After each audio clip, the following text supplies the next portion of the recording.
Should I be standing on the other side of you, away from the away from the mouth? Yeah, that's and I typically try to just hold him as comfortable as I can to make him feel good. How touch his back. How do you make an alligator comfortable? Well, this guy, if he feels like he's being held properly, he'll just relax like this. Mm-hmm. I've seen lots of alligators.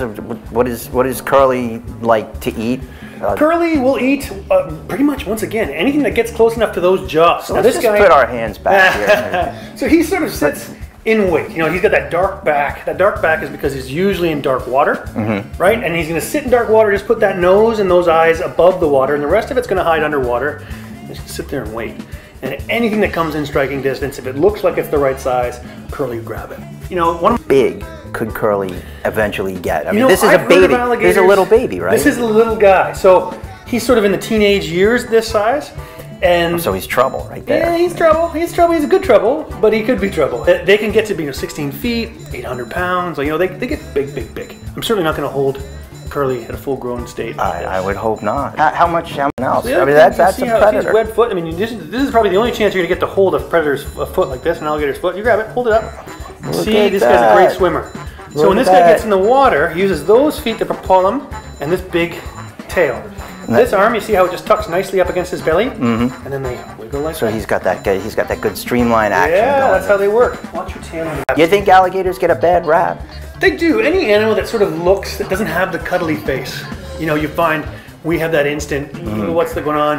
Obviously, we're growing up with these dinosaur looks, and anything the prehistoric look kind of makes us think, ooh, it's ucky, it's gross, it's, you know, we sort of watch our dinosaur movies and think that, oh, they're all eating just chunks of meat. Right. But generally speaking, you know, these guys live amongst so many people, and it's so rare to hear of attacks. I mean, they happen, of course. He just seems so mellow right now.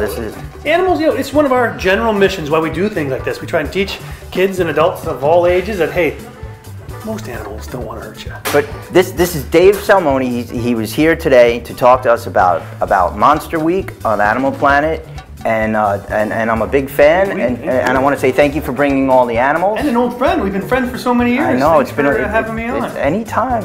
Thanks for coming. Monster Week, Animal Planet goes right up to May 25th. The final episode is my favorite. It's a River Monsters episode, 2-hour special. So that's the one I really River Monsters. Another friend of the Daily News, Jeremy Wade. Great. One of the best guys in TV. Fantastic. Well, thank you again for coming. It's good to see you, and thanks again. Great. Thanks.